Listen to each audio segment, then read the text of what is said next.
Good evening, everyone. Welcome to Traveling Molly's. It's now May 2025, and we keep on going. Uh, this month, we're happy to welcome our features, Francisco Aragon and Brent Ameneyro. I think I said that right. And of course, we have a host of open micers. And I'm here with co-host Nina Corwin, who seems to be back in Chicago, it looks like. Yeah, yeah. The home guitar, the cloudy, chilly weather, and home. So yeah, it's going to be a different kind of night. Just you'll see that the features go a little bit differently, so that'll maybe keep you from going anywhere. And have uh, an opportunity to hear them. And yeah, so um, Al and I will start. By the way, my little Hollywood square says Bill Harrison. I'm not Bill Harrison. I'm Nina Corwin. I am going to start uh, by reading an older piece called Right Tool, Right Time. And I start with the Boy Scout motto, be prepared. One, it's a Boy Scout moment if ever there was one. Goliath, the high-rise developer, David, the owner of a lowly bodega about to be steamrolled. Forget about slingshots, brother, those 5 smooth stones. Where is the heavy artillery when you need it? 2, give me a missile, I'll give you a mop. Somebody's got to clean up. Humpty Dumpty, for example, as if there weren't collateral damage enough, someone forgets to bring the glue, and soon all the king's men are firing salvos of blame from their pointed fingers, a little egg on every face. 3, a new machine arrives at the bank, and Karen's never felt so redundant. One day it's an ATM, the next a touch-tone phone. Press star and Billie Holiday sings Them That's Got Shall Get. Press pound and it's the grapes of wrath. Now Karen's back on the breadline. She wants to know who to shoot, but progress is wearing a bulletproof vest. 4, the recovering addict hangs up his syringe. He tells his 12-step group, if a hammer is your only fix, you better hope your only hassle is a nail. Pete Seeger sings, if I had a hammer, I'd hammer out danger. But he has no hammer, so he keeps on singing. Thank you. Oh, All thank right, you. then, Al. What you Thank got? you. Thank you, Nina. Um, I'm going to read a poem that, since my book came out last year, I haven't been doing much submitting, nor have I been doing much writing for that matter. It's just been a long year, just over a year now. But I was digging through some newer poems and older poems, putting together things to start sending out again. And I ran across this poem, which of course I completely forgot about. So I thought I'd try it on for size tonight. Twine, motionless, wings outstretched, floating, untethered kites. Two hawks in the palm of the wind searching for breakfast, eyeing this field, the pine branches, me on a bench of rock. The unseeable force of air carries them without a flutter over the trees out of sight. I open my hands, between my fingers, the memory of twine wrapped around a wooden ruler. A boy thrilled at the thought of such rebellion, releasing a brand new kite. Fly away, kite, with your tail of knotted rags, away from this city park, this neighborhood with its sad nets of expectations like strings tangled round my ankles. Fly away. How blurred the sequence of remembrance, the letting go a kite, whether yesterday or today. Hawks over the treetops, me bound firmly to the earth. So thank you. So thank you for Very that. nice. I just want to remind everybody to mute themselves, unless they're speaking, in which case you should unmute yourself. Okay, well let's get our open mic going tonight. Um, who shall begin? Eeny, meeny, miny, mo. Patrick Reardon, would you like to start us off tonight? Absolutely, thank you. Um, the poem I'm going to read is a kind of a chant, um, and and of all things, it's called Call and Response. Call and Response. Let every corner sing, no tree too high, no grave too low, rhythm, mud, and soil. Let every psalm be shouted, no door closed, no heart unopened, beat of blood. Let every voice rapture, let every chant be answered. No star unfound, no insect lost, fragile tension. No bark, no skin, no veined leaves falling. No atom unsmashed, no widow's mite in sanctuary. Lord, make me shiver. Near perfect, incandescent, venerated, let the sun pulse with melody. Let the poor blossom. No street nowhere, no empty storefront, tax prep. Let the rich find peace. No brick missing, no terracotta Madonna unhonored. Let the child's eyes blaze. No flower forgotten, no sidewalk embrace marred. Let the foreign music laugh. Let the foreign letters skitter. No fence around the plot, no spade to turf like false prophet. No rubble, no debris, no dump ground rising to the clouds. No metal spikes, tongue and groove, no salt pillar carved with emperor dreams. From the little saint's cell, from the desperate window, from all dark thoughts, let the coughing echo, let the thieves go free. No snow rain gunshot, no distant distance, no truth untrue. Let anger smoke the comfortable. No dwelling place plowed under, no feet lifted on false paths amid distorted signs and wonders. Let the famous one leave alone the axe. No carved work burned, no sanctuary fire quenched, smoke thin as logic. No blasphemy constructed, no seat at the right hand, no ear whispers.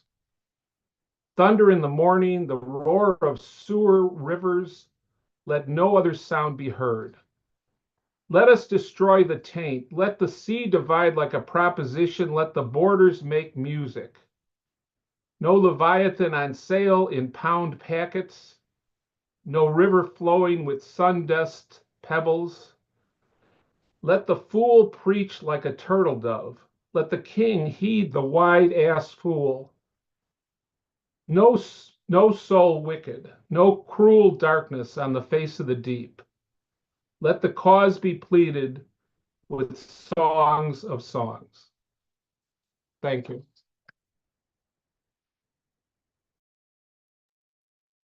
Thank you for that, Patrick. You've got a book coming out soon, I understand. Yes, it just came out, Lavender Ink in New Orleans. It's called Every Marred Thing, A Time in America. So That's yeah, it just came out last month. Congratulations. Well, I'll tell you next. Let's have Carmen Calatayud. Thanks, Nina and Al. I'm so excited to hear Francisco and Brent. This poem is called Madrid, Somewhere South Carolina, DC. You wrote to me after I got mugged in Madrid, but I don't have that letter anymore. You of the big ego and gonzo journalism heart. Heart so large it needed 3 women to fill it. When I reflected on how badly your father had beaten you, a Marine commander who went to Vietnam, I understood that sitting still with one person at a time might not have been safe. I wish I had told you that both of us understood violence, knew about war through our parents and our DNA. Did anyone know that back then? I wish we both drank less. You learned how to walk on someone's back when your dad was stationed in Hawaii, and your feet saved me after I got hit by a drunk driver. I wish I knew how to thank you for the deer statue you stole from someone's front yard to give to me. I loved deer, and I loved you. You kept drinking. I learned how to meditate on the wars of our fathers, on the secret dirty war we fought through silence and biblical distance, you to the south and me lost in the nation's capital. Thank you.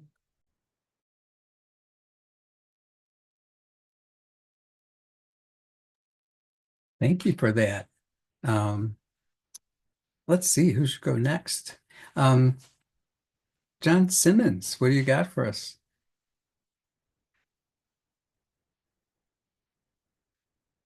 Okay. Okay, hi. Hi, Al and Nina and Bill and everybody. And I have a poem here called Tax Time. It was what I was doing last month. Tax Time, a mild polemic, but subtly so, I hope. Tax Time. Our 1040s, a spring declaration of total dependence, of putting new numbers in tiny boxes, not like the ones housing flowers and seeds, but digital markings of income and loss. The IRS form number echoes a history of faith designation, a 1040 window outlining a 4-cornered zone between latitude marks, missionaries labeled to map the world's direst sector of need: Africa, Asia, the Middle East, edges of Eastern Europe.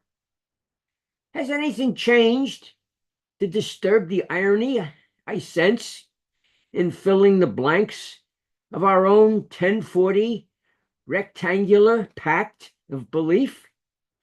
Now those global yearnings seem closer to home. I do not begrudge food stamps to families, red state or blue, born here or new, or finding new fuels to fire up our engines, but wonder if our dollars fund fiddlers of fortune, playing tunes without scores, games without rules, slicing down forests to scare away bugs. We do not itemize our doubts, making a standard deduction that this process still works. I read the fine print, adding numbers on worksheets, musing if clawback and recapture code hints for the future, making my way through options to totals, hoping it's all for a worthy cause. Will experts be there to read our return? Or replaced by robots? Or worse, a White House tech bros, top-down math, cracking the shells of middle-class nest eggs? Bull market herders in the China shop of worldwide exchange have switched to a bear-hugging Soviet style, some rounding up unwanted cattle for trips on the stockyard trail, Get along, little dogies. It's your misfortune and none of my own. The ranch hands in charge issue declarations of independence made out each day to themselves. I'm signing my name to 1040, pledging allegiance to numbers, swearing they're right, mailing them promptly, hoping they don't wind up in a sign on my shirt front. Thank you.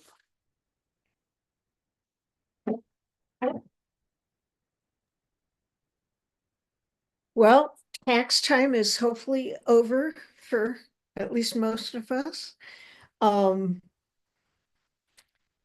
Tax time is probably all the time, as it were. But next, let's hear from Judy Valenti. I hear you have a book out.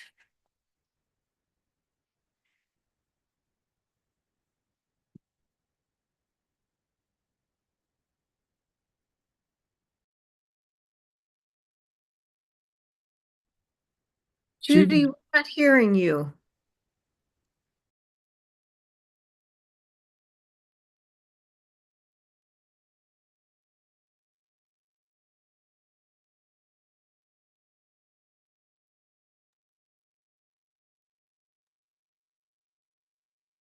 Well, I'll tell you what, we can go on and Bill, maybe see if there's anything you can do for Judy.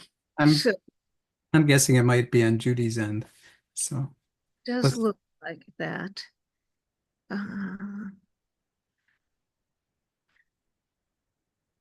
Yeah, okay, so maybe you should like sign off and sign back. And in the meantime, Jackie White, let's hear from you. Hello, all my Chicago friends.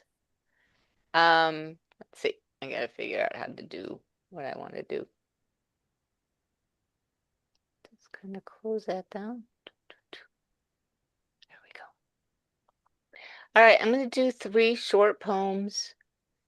Because it was Mother's Day yesterday, so happy Mother's Day to anybody who's a mother. This first one is in memory of my mother, and it's a cento. It's called Looking South. At the far edge of the far edge, beneath the organs of the chest, a mother bleeds in whites, doing and undoing the blood river. To put an end to the vexing, I dwell in a whisper, a set of sails, a fish veil in trance under the tongue, one with the one who drags the captive. Because in this house we are all buried alive. Here, doctor, take these scissors, cut the grief sickness, the garment of words, the naked absence, this shipwreck. All right, another sad, dark poem. This one is from the Hunter Underhum that Brenda, thank you for mentioning, collaborative poems with Simone Mensch. And I was thinking about, I lived in the suburbs and in the cul-de-sac that seemed all sweet and happy. And then the Ohio thing happened with the girls who were kept captive for years and years, and one of them was raped and had a baby. So this is somewhat about that. Portrait as landscape, dear dark garden. Outside, lining the hushed front yard, dogwood and cherry blossoms peak to petal cascades, hiding more basement girl-held horrors. The pastoral says nothing of rot, the suburban silent about ruin. But the girls speak of shatter, of strangle, of broken teeth, of more danger, the body bent acutely into shame. Dear dark garden, where you buried me, where you watched my bare feet slipping, his ropey arms grabbing, his full body falling on my trunk, breaking limbs with an inarticulate hiss. Say now how I was blackened under shovel, crushed into loam. Backyard, afterlife, a new rage, an old, old wrong.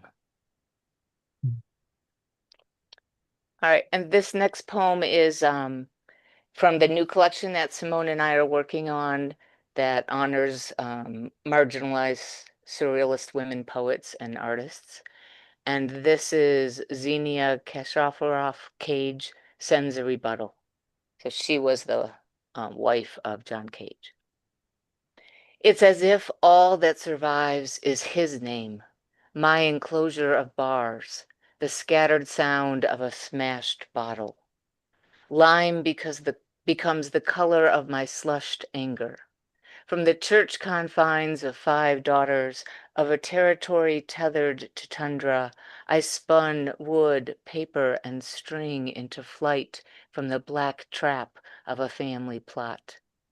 I existed, and then I didn't.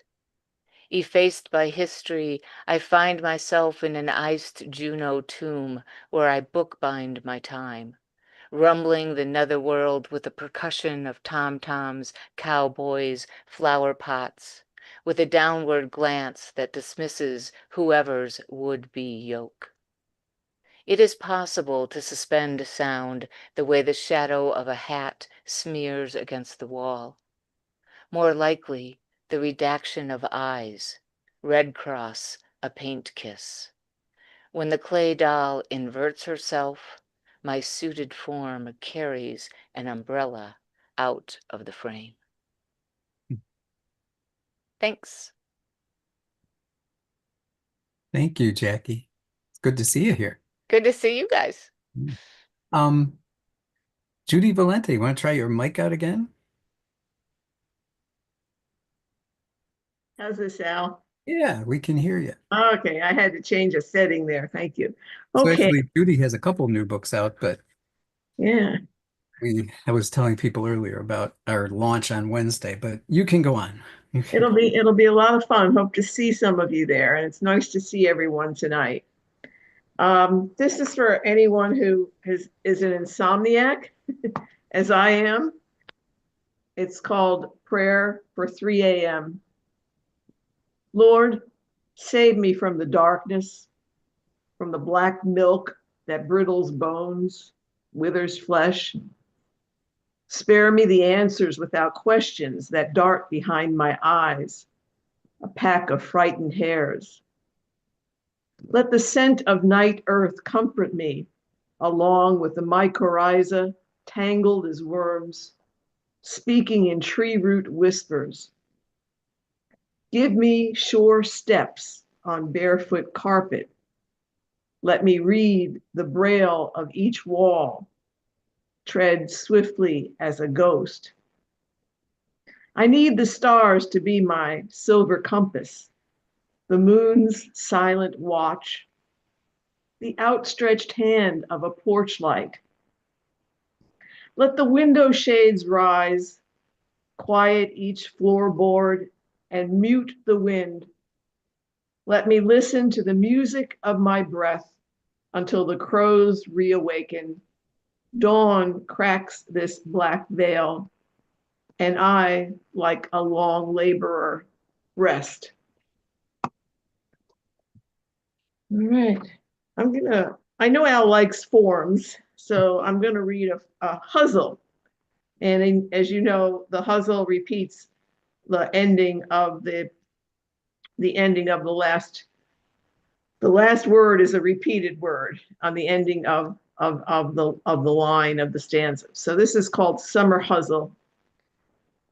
At the moment I felt most alone, a leaf sauntered down from a chestnut tree as if craving earth. A hummingbird flew overhead. A chipmunk darted beside my foot, searching for something. 2 exiles from their home on earth.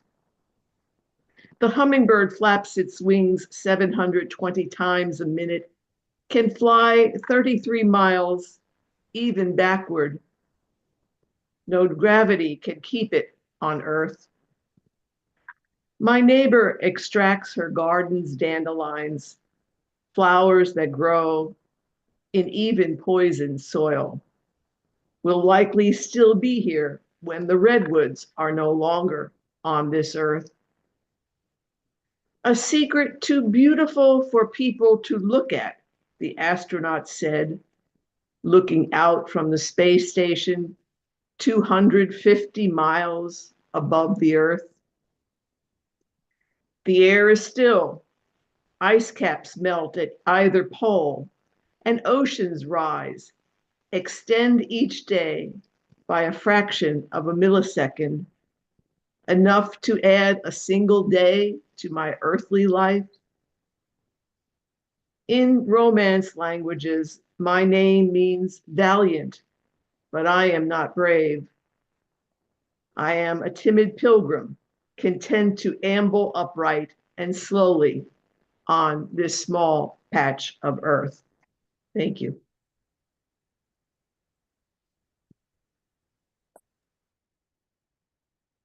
That's wonderful. Have a great time on Wednesday. And if I can make it up, I will try to.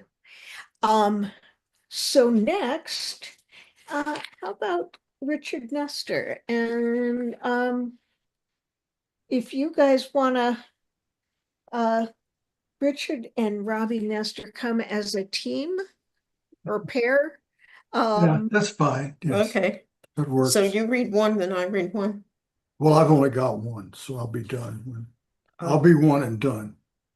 The poem I'm going to read is called My Exit, and it was included in an anthology during Trump's first incarnation called Poets Facing the Wall.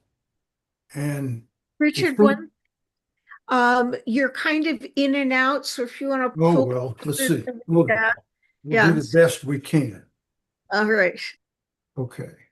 And the wall being Trump's grand idea for creating a more perfect union, and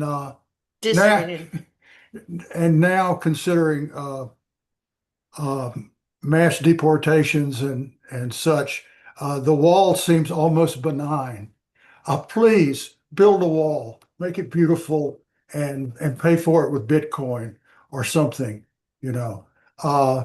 In any case, the poem is called My Exit. The word existential has been kicked around so much lately that it hardly exists. I learned it in high school reading off the syllabus. Sartre and Camus, No Exit and the Plague, when the word meant something, at least to me. An idea made real by acts is what it meant to me, and not our usual prefab guideposts of doctrine, tradition, or genetics. I'd had enough of those. Stained glass sermons with their clapboard precepts, and in my DNA, the boarded shut postures of relations over family dinners. My family, who weren't immigrants any longer. We'd been here too long, long enough to forget when we first learned English and begin to move among our fellow citizens as though we were natives. I learned about this reality teaching ESL to California kids from Asia and Peru and Slovakia who stamped my passport. America has always existed better in the minds of its immigrants than anywhere else. In the blue suits of the Irish Iron Brigade at Gettysburg, and in the black and tan bodies of Negroes at the crater in Petersburg on their way to liberating Richmond. Donald Trump has rebranded America. Have you tried to read his signature? If you didn't know who it was doing the signing, you'd never figure it out. It's a wall. At least John Hancock, the insurance guy who owned hundreds of slaves, peacock though he was, wrote a hand that could be read.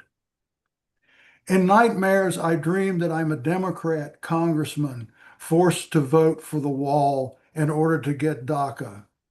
Then I realize I'm awake. Blake told us an idea can be a wall too, once you've erased its human components.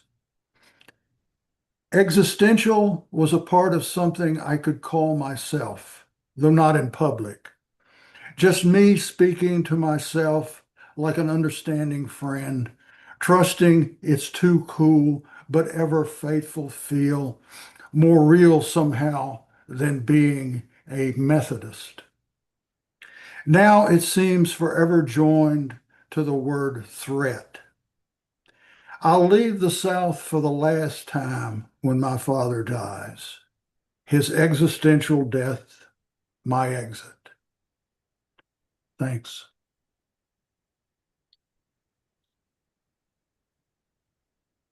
He slide over and you Okay. can center stage. Yeah. That's okay. You I'm got sorry. that? All right. So this is a relatively new poem. It's going to be in one art, and it's called L'Ador Vador, which is Hebrew for from generation to generation, which is a prayer, but also what it sounds like. My father never told me stories about growing up. I only know he left home at 16. I'm sure that he was sick of that cramped apartment where they must have slept three to a narrow bed like rolled up socks crammed in a drawer. I gather these facts as one might harvest onions in a plowed up field, grabbing hold and pulling till they yield. Anyway, I know for sure he joined the Air Force, though he was just 16. Was that after Grandma threw her second husband out, the only father he had ever known? I heard my father speak a dozen times about his fear that he might lose his job, have to move us all back in with her to double up, his words, like someone sucker punched, suffering under her reproachful eye. Who did he remind her of? Perhaps her father. I didn't even know his name, just the stories, mostly tales my mother whispered when we were alone. She was a stranger to the family, not bound to keep their secrets. Some families hand down legacies of great estates, paintings, and china.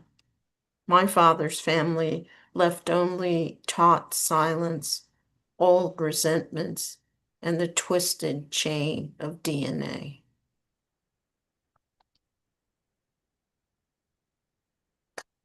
I'll do one more that is in the current new issue of Catamaran, and it's called Stately. The sequoias with their ridged red bark never doubt themselves. Sometimes they burn, sometimes are felled by storms or eaten from the inside by disease. These great trees still know their worth, even if another may be judged as grander, taller, its form more perfect. When it falls, that tree will leave a gap that can never can be filled again in the same way. I've known people no one ever thought would come to much, seen them surprise the ones around them. Among them, there was one whose hands knew how to wield a bow and make a cello speak, release the notes the maple had within it.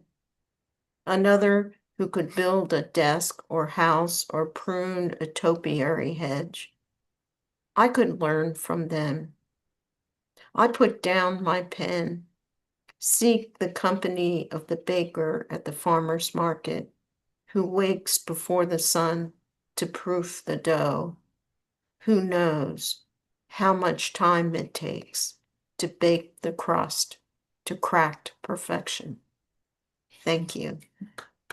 And I have a book coming out sometime, but I'm not sure when. this summer, probably. We have quite the talented group here tonight. Thank you, Robbie and Richard. Thank you. Let's see who should be next. Bob Chacoin. What you doing?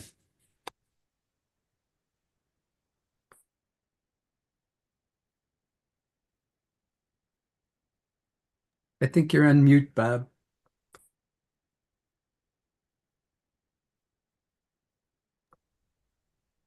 Bob, I think you're muted.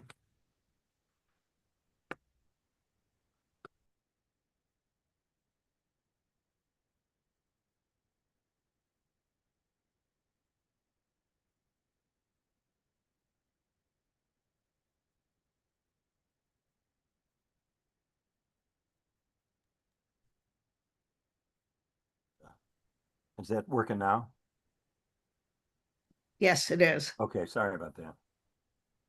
Spring right away. The first ice cream truck of this year does not play Turkey in the Straw or the entertainer from The Sting, as it has since I was a boy, but Stravinsky's Le Sacre du Printemps, full on with subwoofers roaring and the French vanilla in the ice chamber rioting with the chocolate eclair bars. Well, this is going to be one wild summer, and the autumn, should it follow, too crazy to remember. Genesis chapter 2, verse 3, subparagraph A.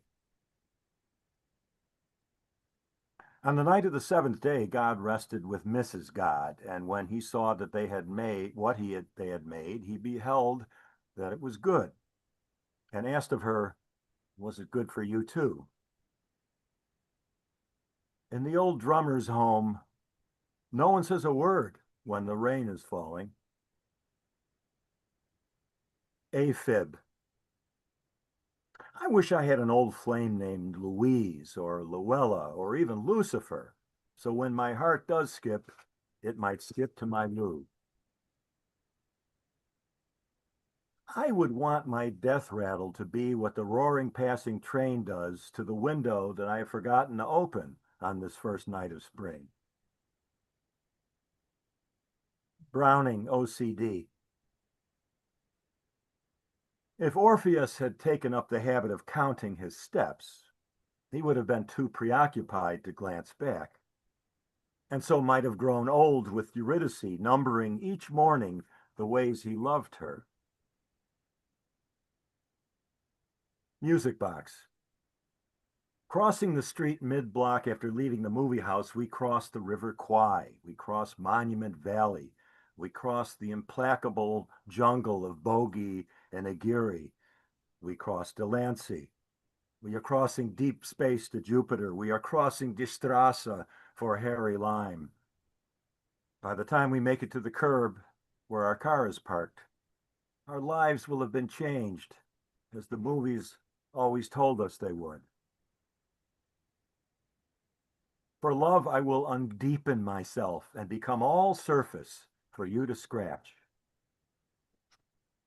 Bobby boy. I'd hope that you might catch me as a body catch a body a-comin' through the rye. But even in the waving fields that offer up for our disguise, you only caught me by surprise. Finally, after the third turn. Second mention of Pete Seeger today. There might be more. When Pete Seeger brought Ecclesiastes chapter 3 to the people, I didn't realize there would also be a season of ignorance, a time of cruelty, a season of stupidity, a time of mockery. But here we are in spring, as lovely at morning and midday and at evening as ever, when the words just wish to recede from all of our tongues, including mine, so we can listen without straining to the twangs of a banjo and Roger McGuinn's electric 12-string, and the first cricket of the year trying its voice on 4 sighs. Thank you, everyone.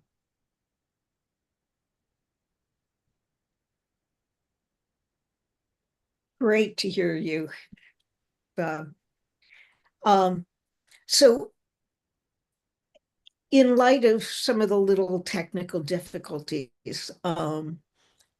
here and there, I'm taking this opportunity to tell you about our features next month. Jackie White, who just read, is going to be with us along with JP Dancing Bear, who was supposed to feature for us years ago, but the video didn't work.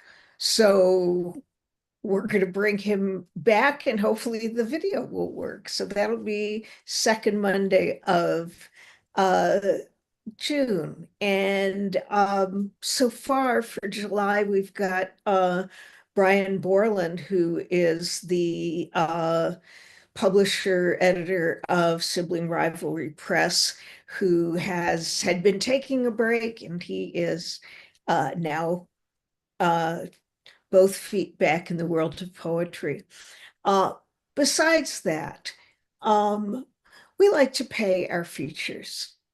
And since we can't pass the hat, we are going to rely on your generosity and taking that extra step to make a donation via Al's After Hours site. He's put the link in the chat. You can go there and make a small donation.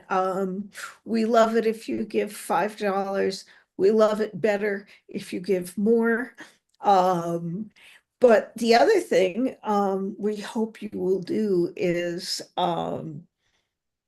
buy books of our wonderful features for tonight. So saying, I'm going to introduce my buddy, Brenda Cardenas, and let's hear what you got. Oh, thank you. Thank you, Nina. Thank you, everybody. It's so lovely to hear everyone. What a great open mic. And I look forward to hearing Francisco and Brent. Okay, I have 3 short poems, and I hope I didn't read any of these here before. This is called In the Understory, and it was just accepted by Wisace magazine.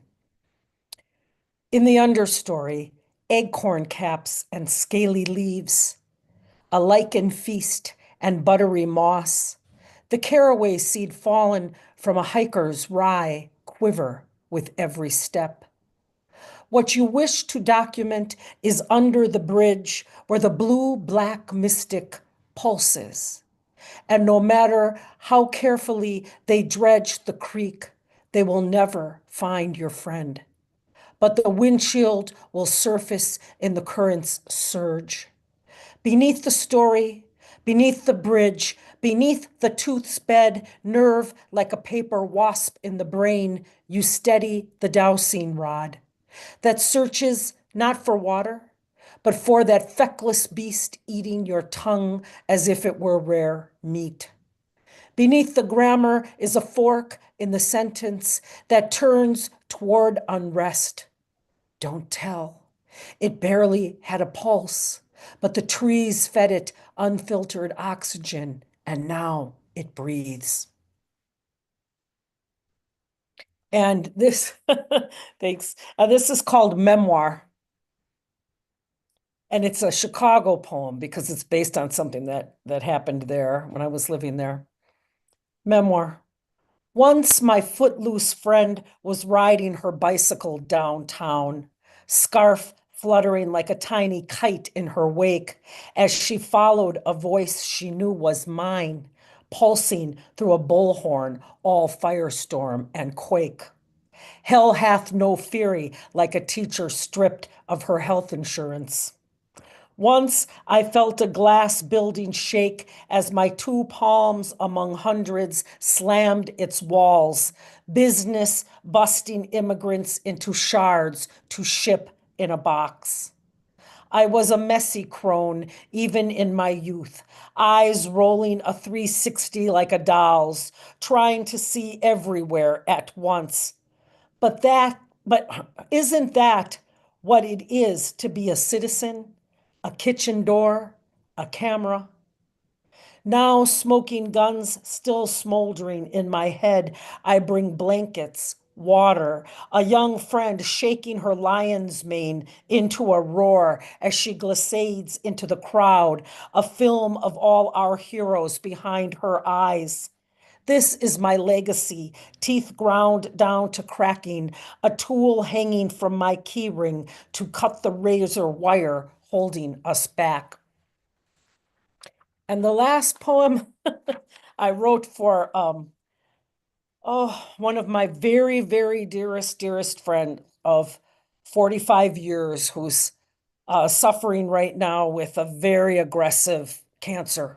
And we're just hoping all the time. This does not reference the cancer, but I wrote it when she told me. It's called When She Calls to Tell Me.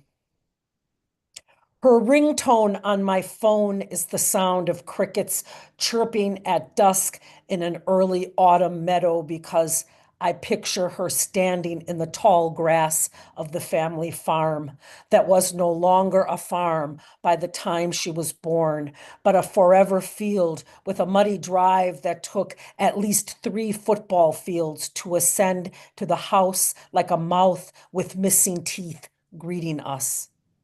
In only one room could we avoid rain splashing through gaping holes in the roof.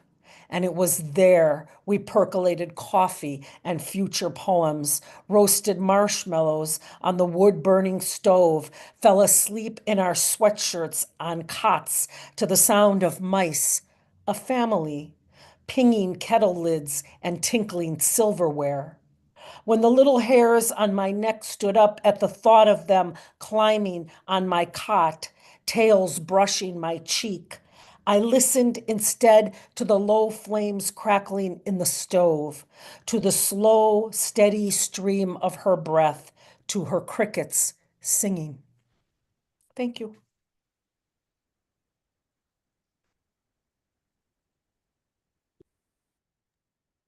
Thank you, Brenda. Wonderful. So we're going to close out our open mic before we get to our features. We have one more reader for you tonight. This has been a stellar open mic. Thank you, everyone. But being our cleanup hitter tonight is Pablo Atavallo. Thank you so much. And thank you guys. This has been a beautiful reading. I have 2 for you. The first one's new. It's called Before We Were the Land. Before we were the lands. My brother says you can't eat poetry as his worn boot presses the shovel's edge into the dry earth. He digs out the stump of an American oak whose roots are broad but shallow. Look at the birds in the trees, how they sing without worry. My brother sighs. He knows they are songs of hunger. The last stayed last, and the dead stayed dead. The buzzsaw snarled and rattled in the yard under a silent God. Tomorrow in chains, sold for a mark on your hand of a cross, and still show up to work. The shovel's edge, the dry earth, we drown in different seas, restless. His worries pour out like water. Thank you. And this one I read here first, and now it is going to be in the spring edition of Jet Fuel Review, which Simone Munch and Jackie White have led for a very long time. It's a beautiful publication. You guys have to see it. So this is You Wake Up for Gregor Samsa. And one day you are a vermin, and your brother a vermin, and your son is a vermin, and he loses his job and can't get out of bed, and you wake up walking across a desert, a checkpoint for vermin. A dangerous fool reads a book to a crowd that you are snakes, that your family should die in a river or under a house, or they say you are rats. You wake up stateless against a wall or a fence, and they throw apples at your wounded body. while it's a nice day. Thank you.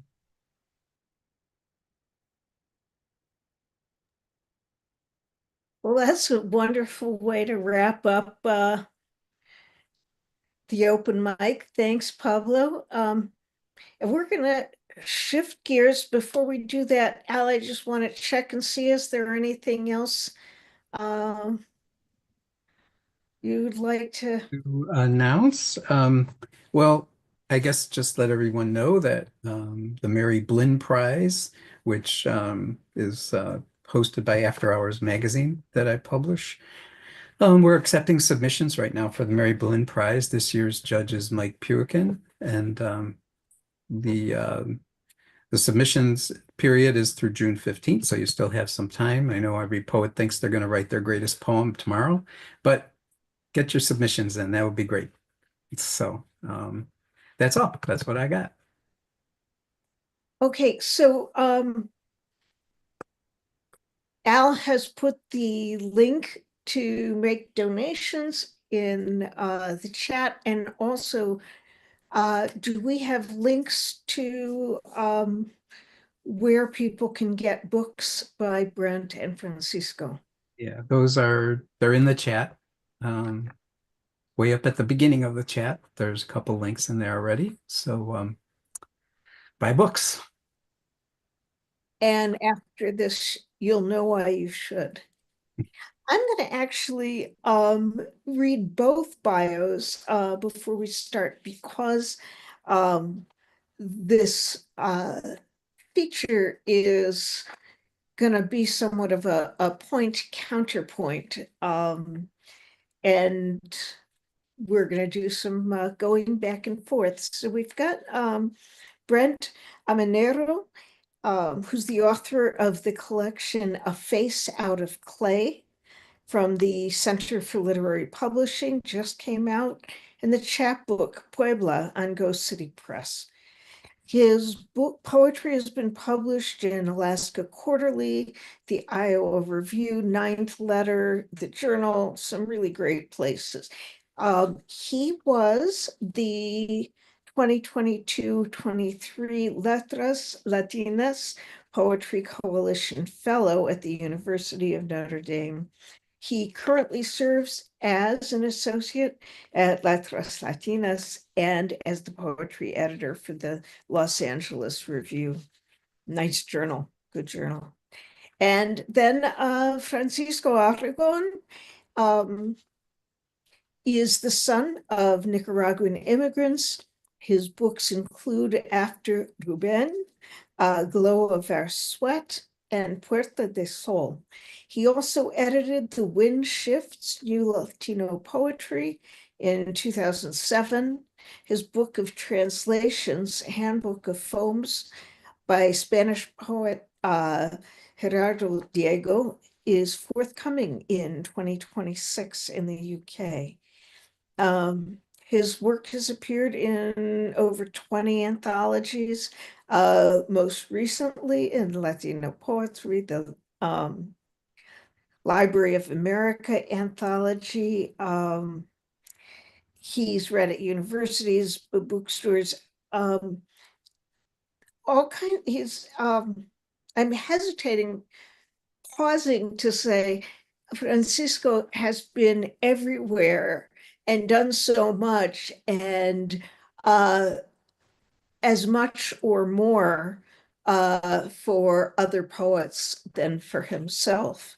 I'm thrilled that we've got him here. And you know, when we talked originally about his featuring, his immediate thought was, well, I'd like to partner with this guy, Brent, who is just a wonderful younger poet, and because his work touches me in some particular ways. Anyway, he currently serves as an associate at, oh, I'm sorry, wrong bio.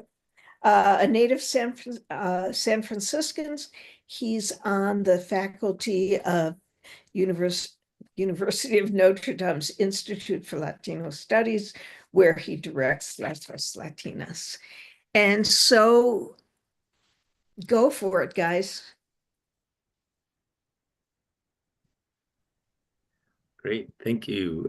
Thank you so much. Thank you, Nina, Al, Bill, Traveling Mollies. This is really a pleasure to be here. It was great hearing everyone at that open mic too. That was a nice way to kind of um, warm up to the evening. So this was really nice. I'm going to just get right into reading from my collection. These first three poems, I don't think really need any context, so I'm just going to go ahead and read these poems, and then I'll pause to chat a little bit. All good stories require a journey. I need to get out of this chair. There is no sudden, unexpected joy that could happen. There is, at best, a dull pleasure in everything I do here. My feet are cold. My back is sore. The dog is staring at the wall. The longer I sit here, the harder it is to do anything else. I want to open the blinds, peek out at the wet pavement, imagine how it might smell. You wait patiently for me to stand, to walk, to do anything. But this chair and this calm are all we have. Stay with me a while longer. Here, where the line turns to a dot, where you and I have this potential pleasure. We don't need the tediousness of adventure. We aren't interested in the crassness of thrill.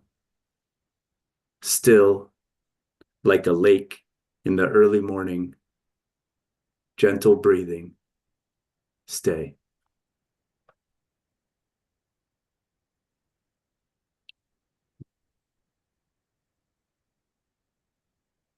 These first three poems, I don't really read very often, so this is a little bit of a personal indulgence that I selected these three just because I like to read poems that I don't always read. So,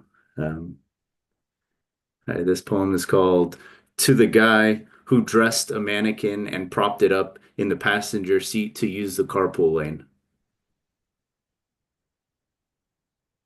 Nobody stopped to ask if you are lonely on the long drive home.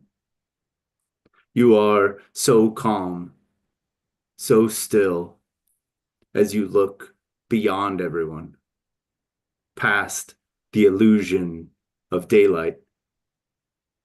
It's hard to tell where the black of your eye ends and the infinite black of the universe begins. Who sat there before? You blink as if you don't need to. Breathe how I imagine a marble sculpture might breathe. When a big enough star explodes, it becomes a black hole, a dark that can only be collapsed into. So impossibly dark that the fabric of space shudders just being near.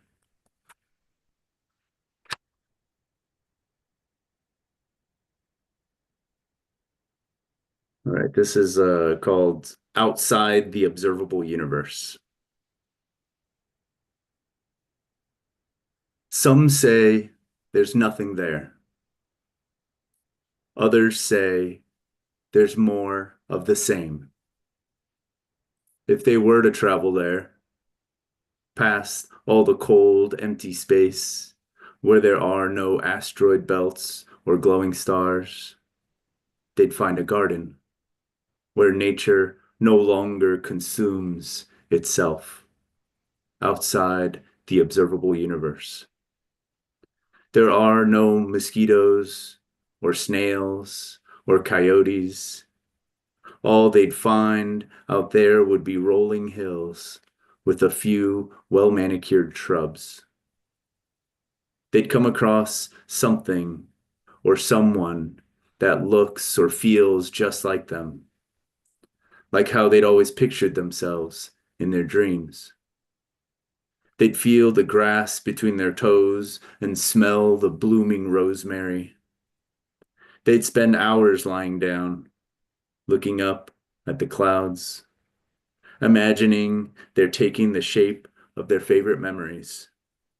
Something like kids playing on a swing set, or a woman in a shirt 2 sizes too big, with the sleeves hanging over her hands, her bare feet slow dancing across the sky.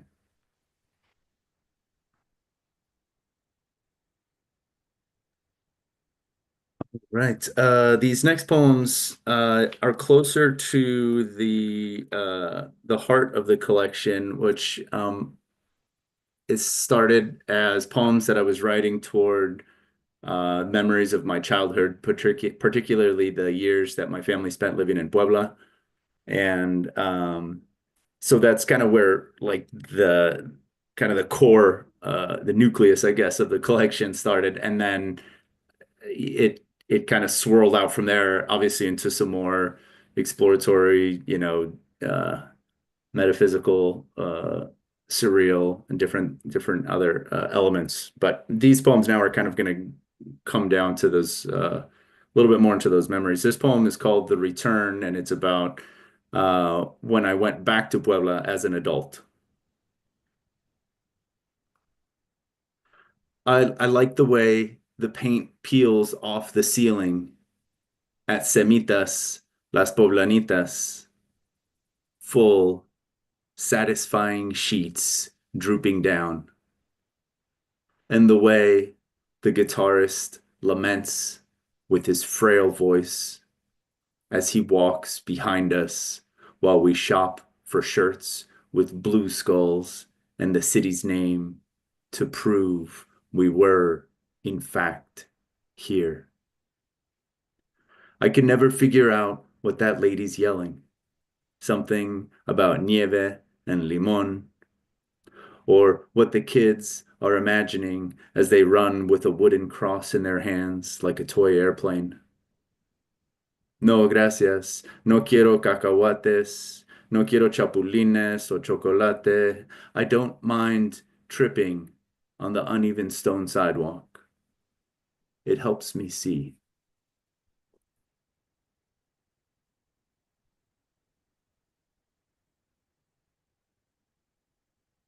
Right. These last two poems are thinking about everyone and everything that they did in order for me to even exist. And so this one's called Dad Telling Stories. I changed my name, played marbles in La Calle de Sangre, jumped off a waterfall without knowing how I'd get back up. My mustache is a mourning dove. I felt a gun barrel against my scalp in a grocery store. I gave them the wallet from my pocket and the poinsettia from my rib cage. I was T-boned by a drunk driver. There are no ghosts. In my dreams, my mustache is a feathered snake. Count my crow's feet as I tell you this.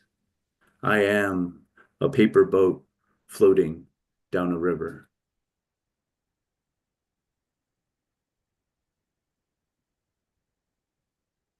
I guess before I read this last poem, my book is called The Face Out of Clay, was published with the Center for Literary Publishing, who's is such an honor to have my book published there. They publish two beautiful books every year, one under the Colorado Book Prize and the other under the Mountain West Poetry Series. And my book was the Mountain West Poetry Series of 2024. It's also a great privilege to be reading alongside Francisco, who has been a mentor to me in teaching me like the importance and the value of serving other writers and of doing that really important work of uplifting important voices.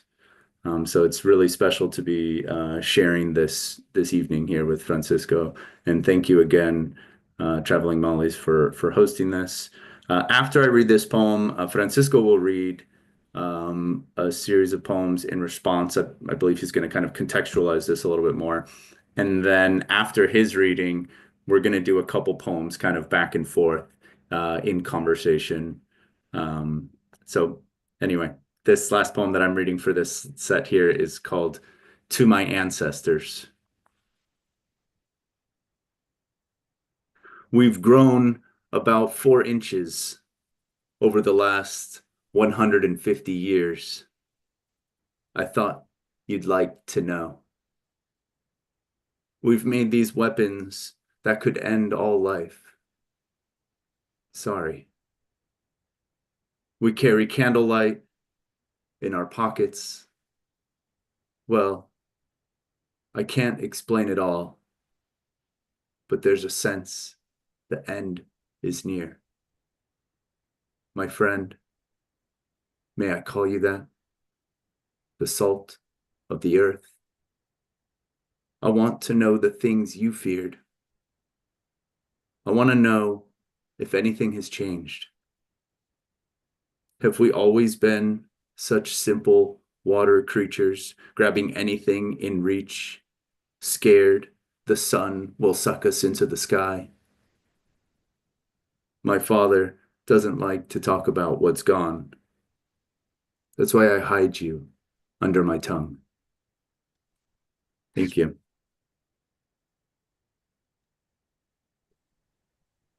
Thank you for those poems, Brent.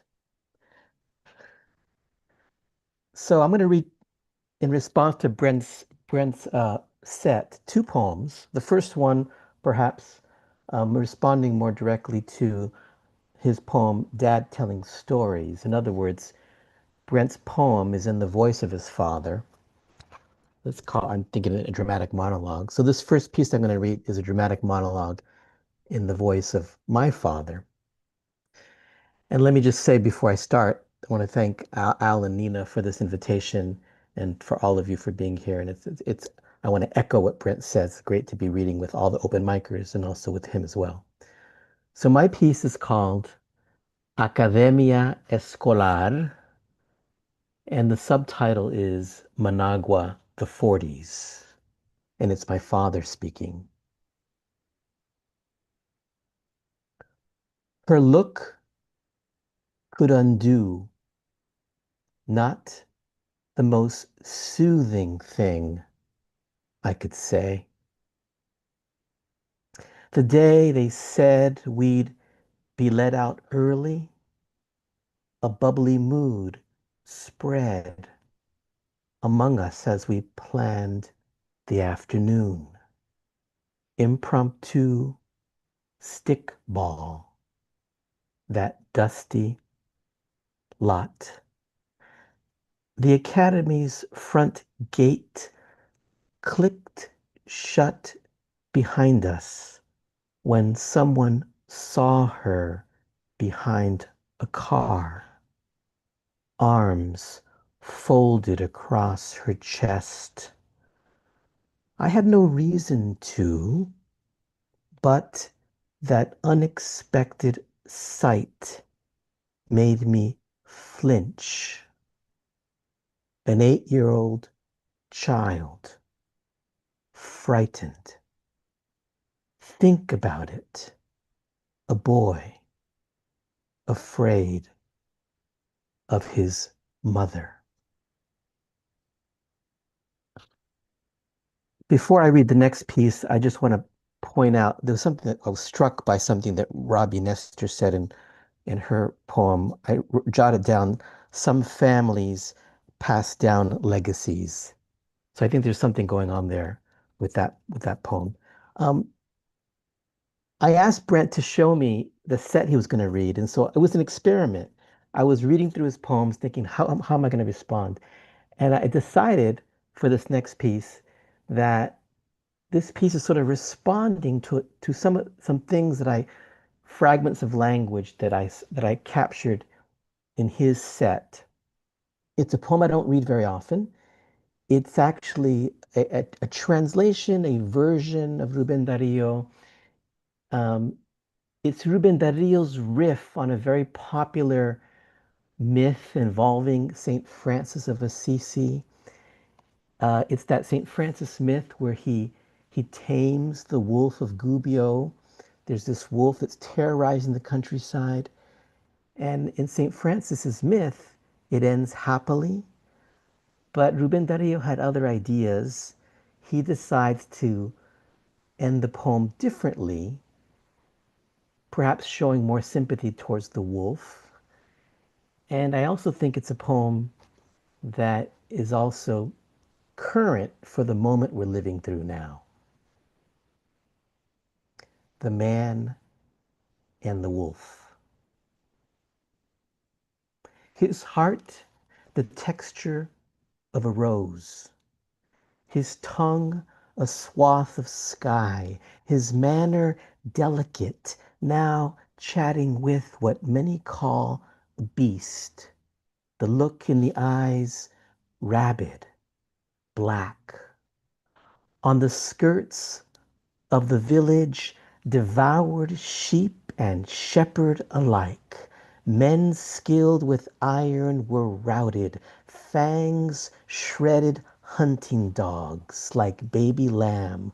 So out he went, looking for his den, found him outside it, from where the animal lunged at the sight of him, then saw the hand rise, heard him say, "Peace be with you, brother wolf." The mammal knew that gesture, snapped out of it, and froze. "Oh, it's you. Why," asked the man, "must you lead this life? The blood your snout spills, the grief and terror you mete out, peasants sobbing, who are children of God. Does this please you? Are you from hell, or perhaps consumed by some eternal ire?" And the wolf, subdued, said, "Winter is hard and hunger worse in a freezing forest that yields nothing to eat. It's true, I looked for livestock to feed on and did, and ate shepherds too. As for blood, the hunter on his horse, gripping his mettle, pursuing boar, bear, and deer, sheds more. I've seen scores of them inflict wounds, torture God's creatures, and hunger is not what drives them to hunt." To which the man responded, "Evil exists in humans. We are born with sin, but the simple soul of a beast is pure. From this day on, you'll have enough to eat, and you will leave the people of this land and their flocks alone.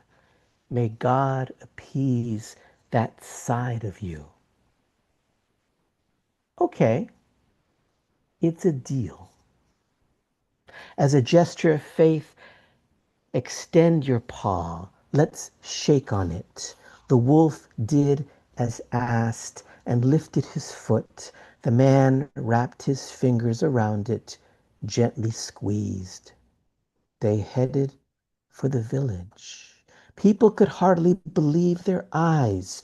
The wolf strode behind the man in the robe like a family dog, his head bowed.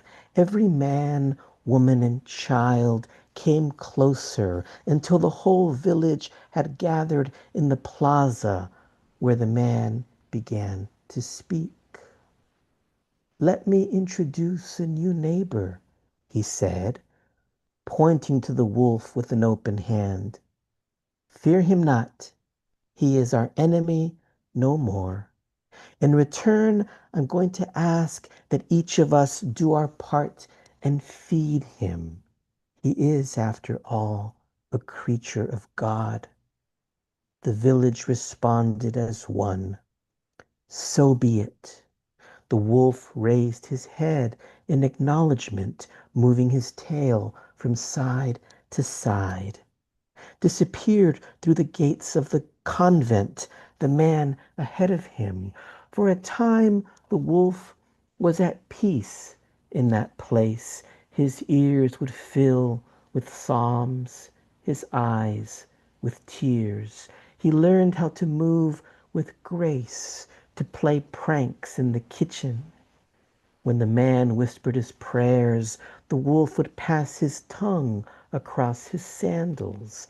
Out into the street he'd go, through the valley, over hills, into homes where people gave him things to eat. To them he seemed a docile hound.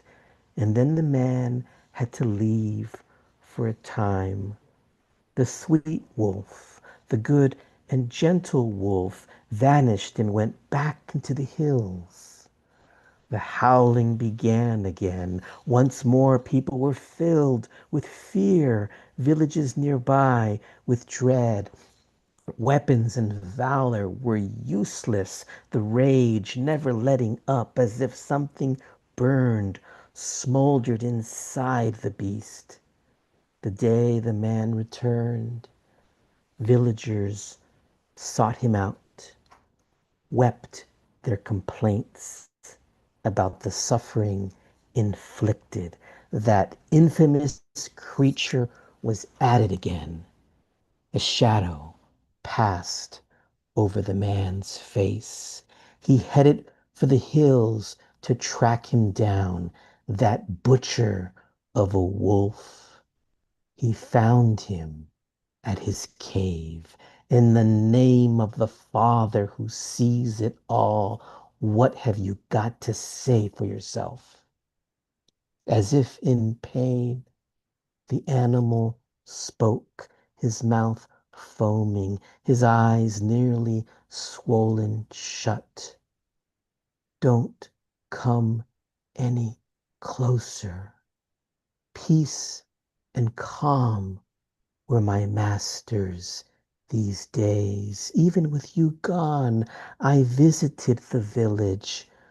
When given scraps to eat, I chewed, swallowed in silence, with gratitude.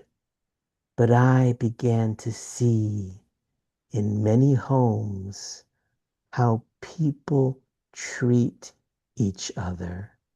Embers of greed, intolerance, lies glowing subtly in countless faces. The weak were losers, the cruel winners. Brother made war on brother. Male and female were like dog and bitch. And then they began to beat me, considered me weak for licking their hands and feet. I believed you. All of creation were family. Men, my siblings, oxen too, the stars, my sisters, my brothers, worms. But they picked on me, drove me away. Their laughing was like scalding water, reawakening a beast. Suddenly, a bad wolf is what I was, yet better than most of them. And so the struggle to survive took over, to defend myself, to feed myself like the bear does, like the boar, who, in order to live, must kill. So let me remain here, wild and free. And you, my friend, back to your people, your good and tender deeds. The man didn't say a word. Deep was his gaze. Then he walked away, tears on his cheek, his heart touched with desolation, offered a prayer only the wind in the forest could hear, carrying it skyward. Thank you. And now Brent will commence with part 2 of our program, where we'll go back and forth for three times. Okay, and Bill is going to get you guys to be on screen side by side. There you are. That was pretty smooth. All right, do your thing. All right, thank you. Okay. I forgot to write down the page numbers of these, so 1 second. Page 9. Okay. All right. A walk in Mercado de la Merced. There's I guess I should start here too. There's an epigraph by Pablo Neruda that says, I went from market to market for years because Mexico is in its markets. Inhale. Fried pig skin, peppers, tortillas, dirt, cigarette smoke, car tires, dry wood, violin strings, fresh paint, concrete dust. Exhale. When did my hands get so many wrinkles? Why is the mountain so violent toward the clouds? How did that dog get on top of that building? What does my cock look like to the man in the urinal next to me? Reflection in a window. I am, at least until I turn away.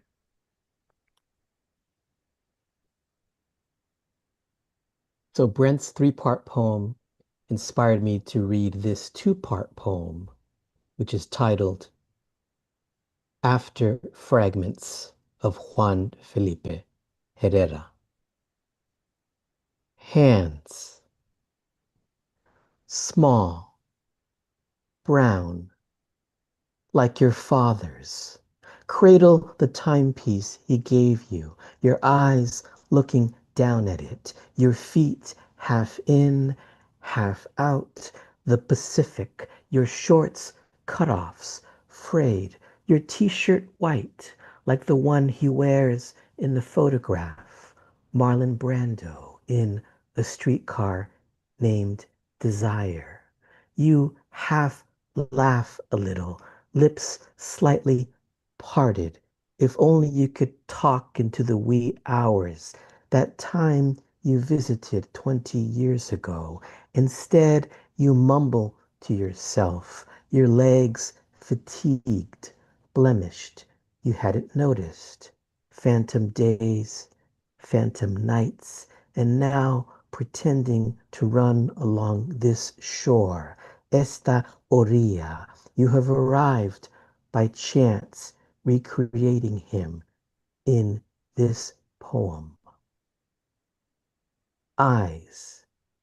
Here I am again, attempting to swim, my breaststroke reduced to rubble after decades of sifting.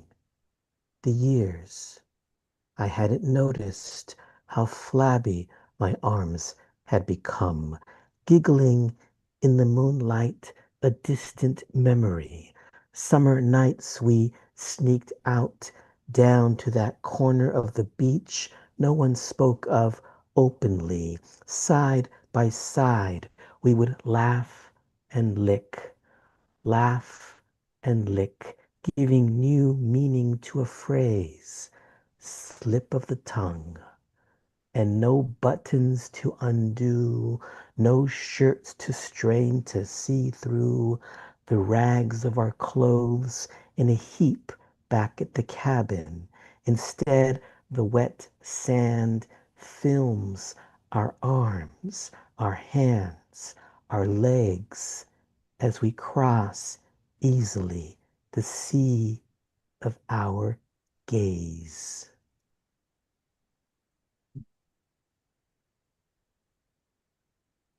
Okay, now I'm going to read a poem called As the Fog Starts Burning Away.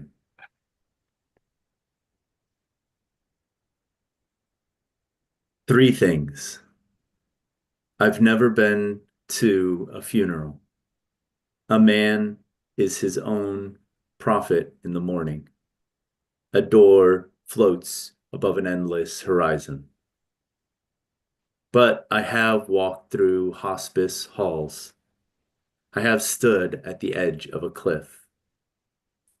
I clear my mind with coffee and the gentle caress of a breeze.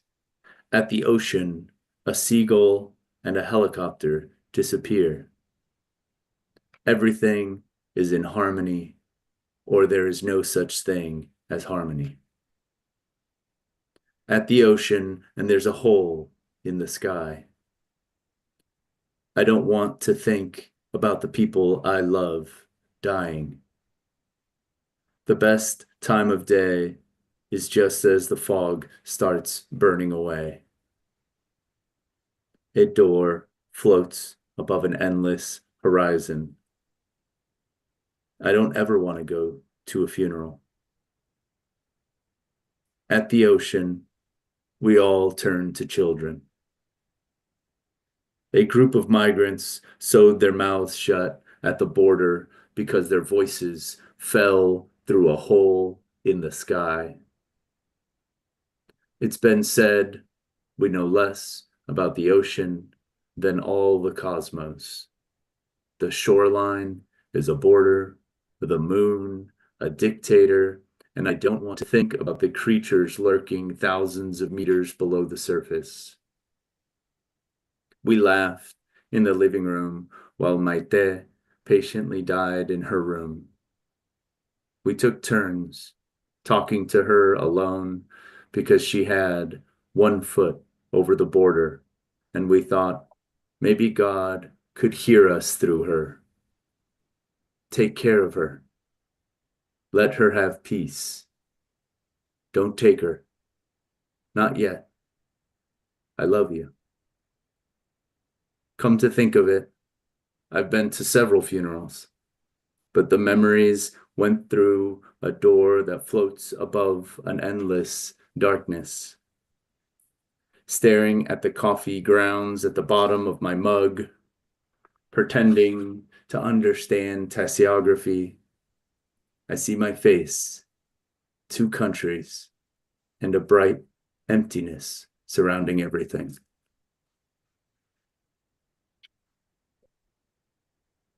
Voices. A scrap, a phrase, that stretch of pavement I'd phoned him from, sweating past St. Matthew's, coming from the Y along Rhode Island. Sun on my face, never his face seen or touched, now more than ever, his son-in-law at the keyboard, not him, answering the instant message. I'm afraid I have bad news. The night we sat or knelt around her was something I never. Brother driving all day, part of the night, to join us bedside. What was it like, Ron? Your heart giving out. The sky darkens, the drip of morphine not enough, the sound issuing from her, hard to place, substitute for breath. The interval between each lengthens. What were some of the stories? The first one you recounted that day, I can't be sure. Was it about the time you toked up? The warm breeze a comfort, you said, as I started the cassette. Where does it begin? This need to preserve. Yours was strong and sure, easy to listen to, not what one might expect, sturdy as the metal table and chairs in the patio we lounged on, driving you to Sebastopol for treatments, learning the route by heart. That July on leave, I swooned in ways I hadn't those years you lived north of us, San Rafael, Sonoma, Santa Rosa, Petaluma. Was recording you a way of releasing you? The months you lived as a child among cousins in Managua who didn't know a word of English, your voice was a bridge. Is a voice on a tape a bridge? Sounds the living make, the dying, the dead.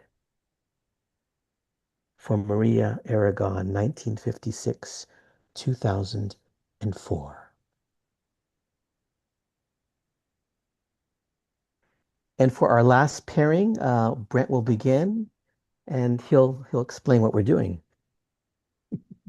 So I have Francisco's book here. I'm gonna read one of Francisco's poems. And then Francisco is going to read one of my poems to close out the evening. Creed. I soared across the sky to peer down at you all, each flap bringing me closer, your idea of heaven. No, I don't believe. My prayers, a sheet of ice, scrutinized by unforgiving heat. Now my words are air. Without remorse, I compose.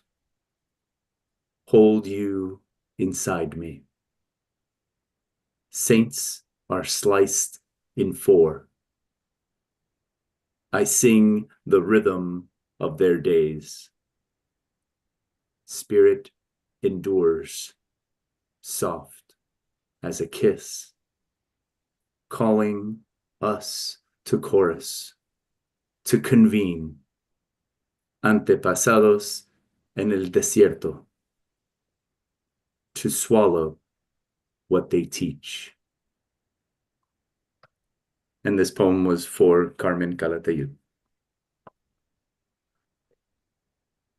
Frantic ghosts. We drove into the velvet desert sky, asleep with our eyes open. The shadowed sagebrush appeared in our headlights like fleeting childhood memories. The glowing road lifted past the headlights into our eyes as each rectangular white line was a page turning in our minds. Clouds curled over the mountains as a young girl warned us of floods on the Texas highway. The little crosses with flowers on the side of the road stopped popping up, replaced by machines methodically drawing the black blood of the earth out. Pockets of fog and rain introduced the dark. A purple cloud flashed above an eternal flame. Everywhere we looked was a new display of paranormal light.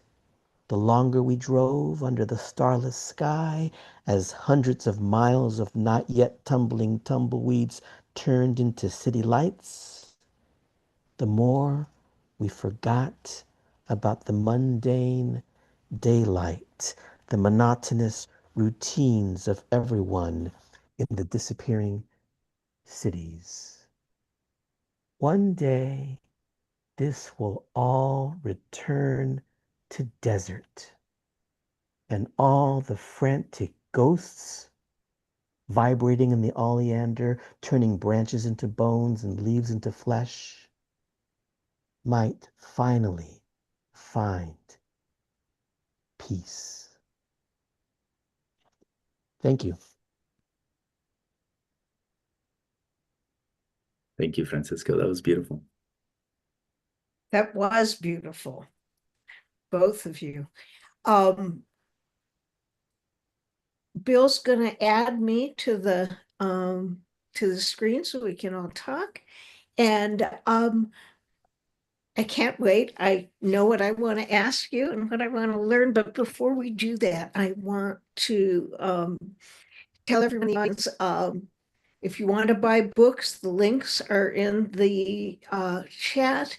Brent's book just out is called A Face Out of Clay. It came out in 2024. And Francisco, what is the book that the wolf poem was in? It's in my After Ruben, the most recent book. Okay, This great. is my pandemic book. Came out in 2020. Great.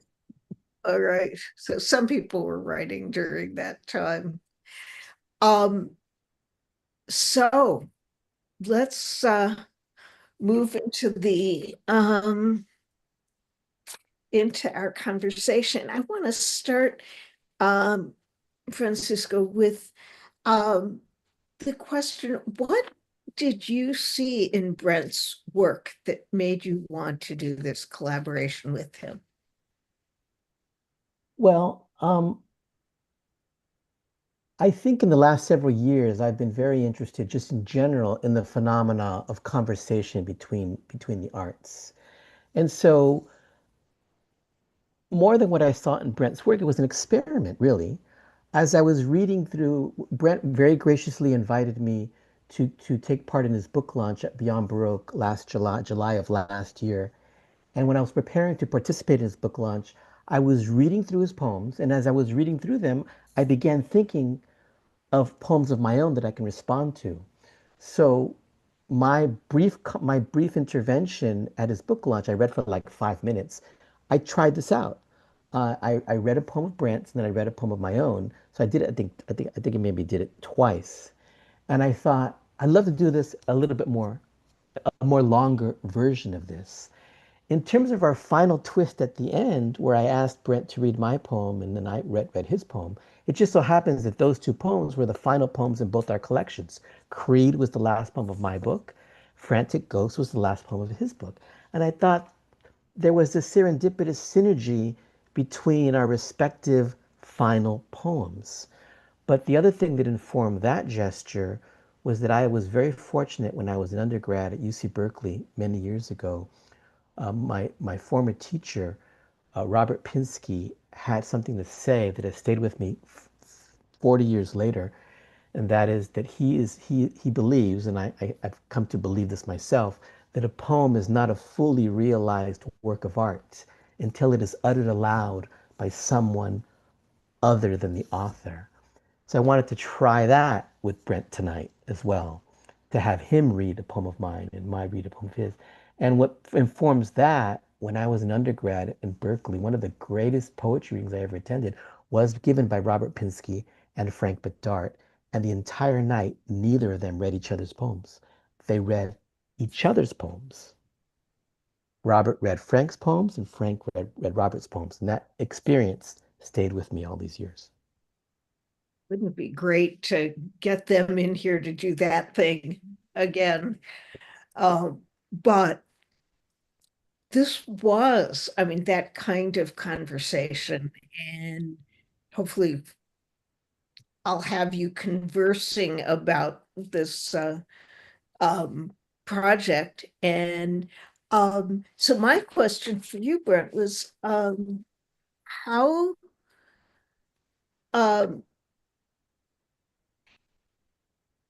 what was your reaction, your internal reaction to Francisco's suggestion that you work together on this? Well, as Francisco mentioned, he read one of my poems, or two of them, I believe, at my book launch last year, and that experience was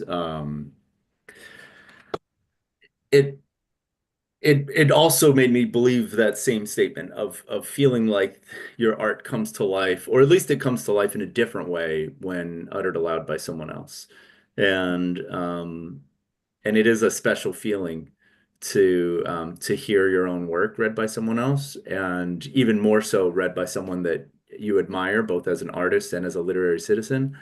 And so, when he suggested that, I, yeah, I jump at that at the opportunity. I think it was a great idea, and of course, hearing them, seeing it on paper, but then hearing them, I can see that that conversation, happening between the works too. So that was as I think as much of a surprise for me as it is for anyone in the audience, just because it is something different when you hear a work, isn't it? Like, it's one thing to read them on the page and to see words, that connect, themes and such that are in conversation, but it's something else entirely when you hear it in the moment. So. So were there any surprises in what Francisco read as a response, or had you worked that out beforehand? Francisco did more of that selection process on the back end. And so it wasn't he let me know which poems he selected in response to my poems. So it wasn't a surprise today. But I think it again, like it feels different when you hear them versus when you read them. I mean, there's something about, like, I think Francisco's one of the great readers, like just his presence and his cadence as a reader is very inspiring. And so, reading someone's work and then hearing them read hearing them read it brings it to life. And so, yes, Brenda, I agree. His pauses and his storyteller voice. Yeah, I think especially, like, for some of you, it must have resonated with the wolf poem too. For me too. Like, that's a kind of poem you just need to hear. It felt like we were all sitting around a campfire and Yeah. hearing this story. So yeah, it's different to hear it than it is on the page for sure. I was thinking about Robert Pinsky. I can't remember his exact words, but he said something about, well, he's also a jazz musician. And you can find some of his recordings online. In fact, he just did a project I'm going to have to reach out to him about. I think he was doing both side by side. Mm. But he said, read these words. He said that, these words need to be read out loud. And that's so stuck in my mind that after my second book came out, I was always reading or writing that line in my, I was signing people's books. One other question I think I had for you.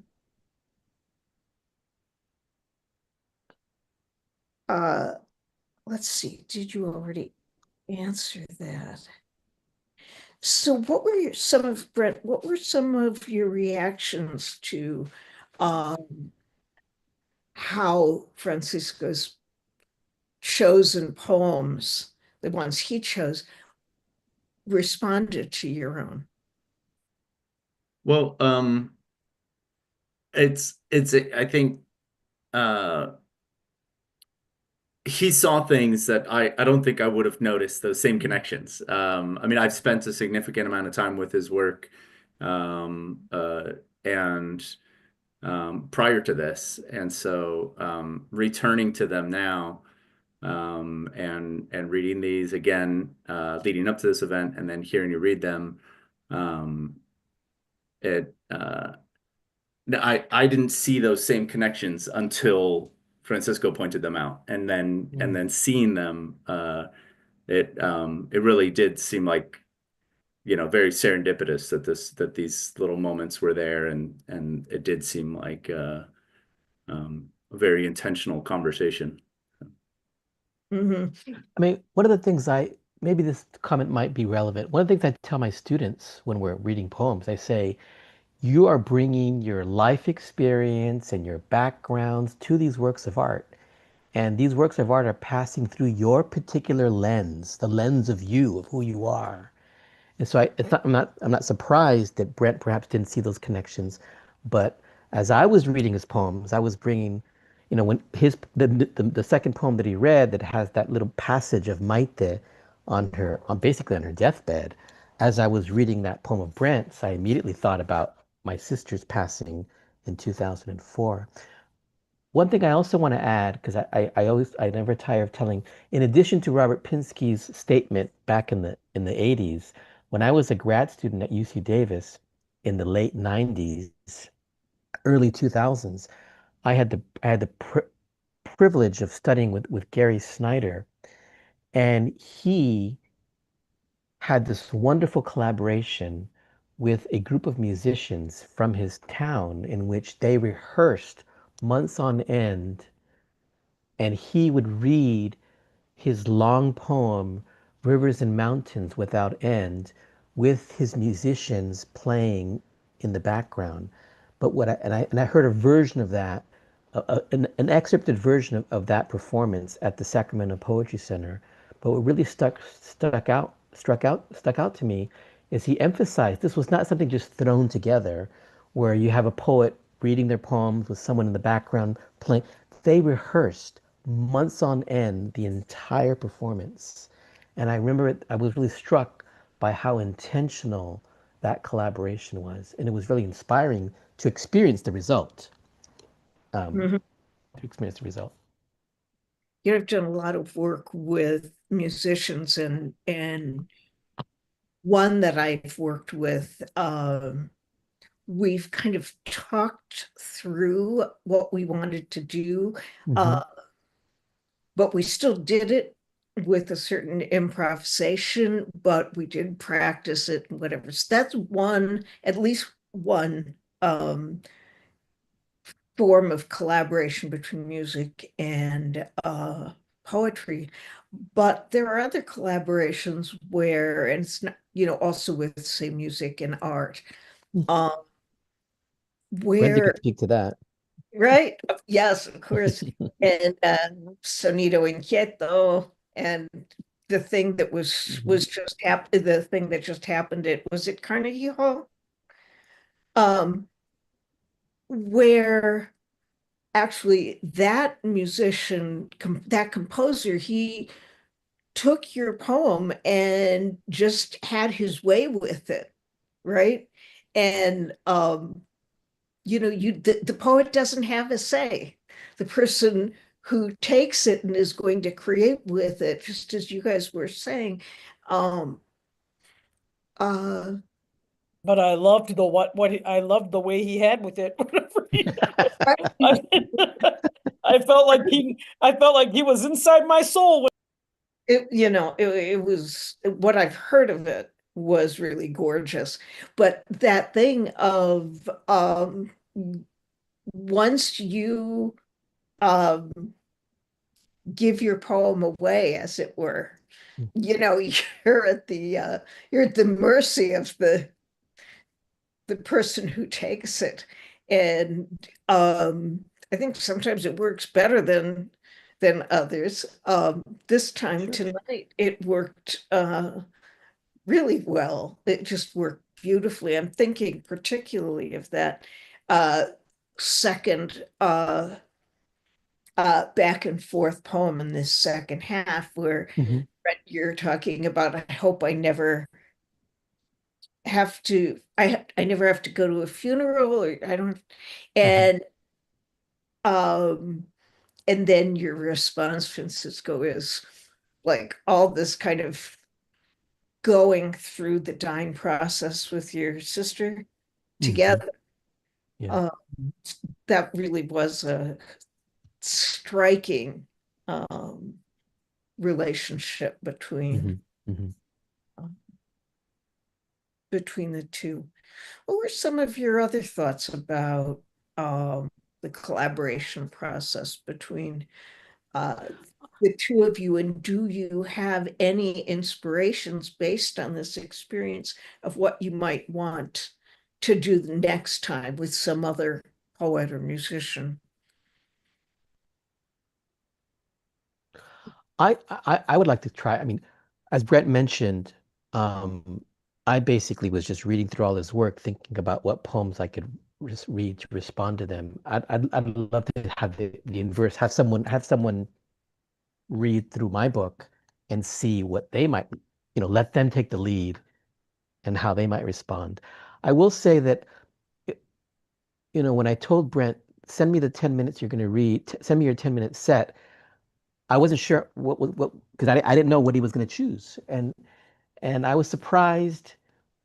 I mean, I knew that his poem about dad telling stories, I knew that I wanted to read the poem in the voice of my father, but the rest of the poems that he was reading, I wasn't finding any one-on-one correlations, but there were parts of some of his poems that kept leading me back to the poem about the man and the wolf. And so I wasn't sure. I said, I'm just going to do that. That'll be the bulk of my 10-minute set. And so I'm curious to know how the audience might have, if the audience experienced any sort of connections between Brent's set and that longer piece. I'm not sure. I don't know. You know what? I would invite people in the audience, both YouTube and Zoom, to write a couple of thoughts about how you thought this worked. And we can copy them for you guys and send them to you. Now, I was, Francisco, wondering about the connection between Brent's poems and the poem of St. Francis and the Wolf, which, as I was listening to it, I really wasn't thinking at all about what Brent had said. I was just so taken by the story in that poem. You know, we just lost Pope Francis. We have a new Pope who is, I don't remember how he's kind of connected with St. Francis, but Brent, Maybe the connection, Brent's last poem, To My Ancestors, is that passage in his poem where he's telling his ancestors, we've invented these weapons that might end everything. Sorry. Yeah, I love And and I was thinking that again, the moment we're living through right now, where somehow empathy is considered weakness in the views of some, yeah. and how cruelty now is the modus operandi of our government, and that's considered a good thing. I saw, in Saint Francis in the Saint Francis poem, which is actually Ruben Darío describing how people treat each other. And that's why the wolf went back to his bad way, to his wild ways. That resonated with me in terms of the moment we're living in right now, where now Yeah. cruelty is sort of on the pedestal, and lack of empathy is being put on a pedestal, depending on your point of view. I can see the connection now, and between like that last poem that you read, Brent, and the poem. You're Francis too. Yeah. A lot of Francisism seen recently. Brent, how did you feel about the Francis and the Wolf's poem as a response to your work? Yeah, I think I probably threw Francisco a curveball with some of the poems, outside the observable universe, and those poems that are um, maybe not grounded in the personal as much. Um, and but with outside the observable universe, I wrote that thinking about literature in kind of a broader sense, and how a lot of scholars turn to the Bible for points of origin for certain Mhm. poetic forms. Mhm. And I always like go back and forth with that, because I think like I don't think that the Bible being wasn't there wasn't an intention to say, oh, this is a prose poem, right? Like, but someone will go back and say, here's an early example of a prose poem in the Bible. And so but I think that the kind of the way that Bible verses were written, and then similar to like science fiction, also, there's a kind of authority in the voice, where things are said as a kind of matter of fact, even though it might seem kind of larger than life or mythological, and I think those were some of the parallels that I saw there. Was this the speaker had that same kind of authority in the voice. Well, I definitely saw that in some of the poems in the first half, and I just loved your little asides, the way you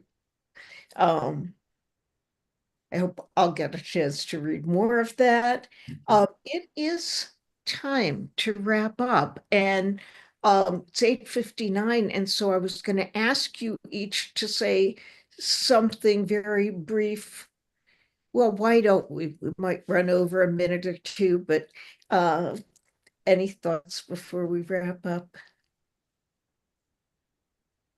I'll just say I'm really pleased with how it went, and it sounds like I feel like something I'd like to explore doing more of as another way of presenting um, pairs of poets Yeah. or more. Yeah. Yeah, I think it also, I would like to see more of it also, just even if it's not associated with myself or my work, just to see other poets doing it, because it does also feel like a generous practice. I think in poetry, we're often, we stand up as a singular person, even though we're, joining a chorus. And so I think seeing more of something like this speaks to the kind of truth behind what poetry really is, which is we're all joining this conversation. So I've seen been in a reading where each person was urged to read a poem that's of their own that somehow responded to the person before them when possible. You know, it just went around the circle and it was just wonderful to see. But I hope you will do more of that collaborative work. And again, both of you, thank you so much for being with us. Francisco, for making this happen and the inspiration you have to bring people together. Brent, good fortune with your first book, and hope we'll be in touch. Good Thank you night, so all. much. Thank you. Thank you. Good night, everyone. Good night.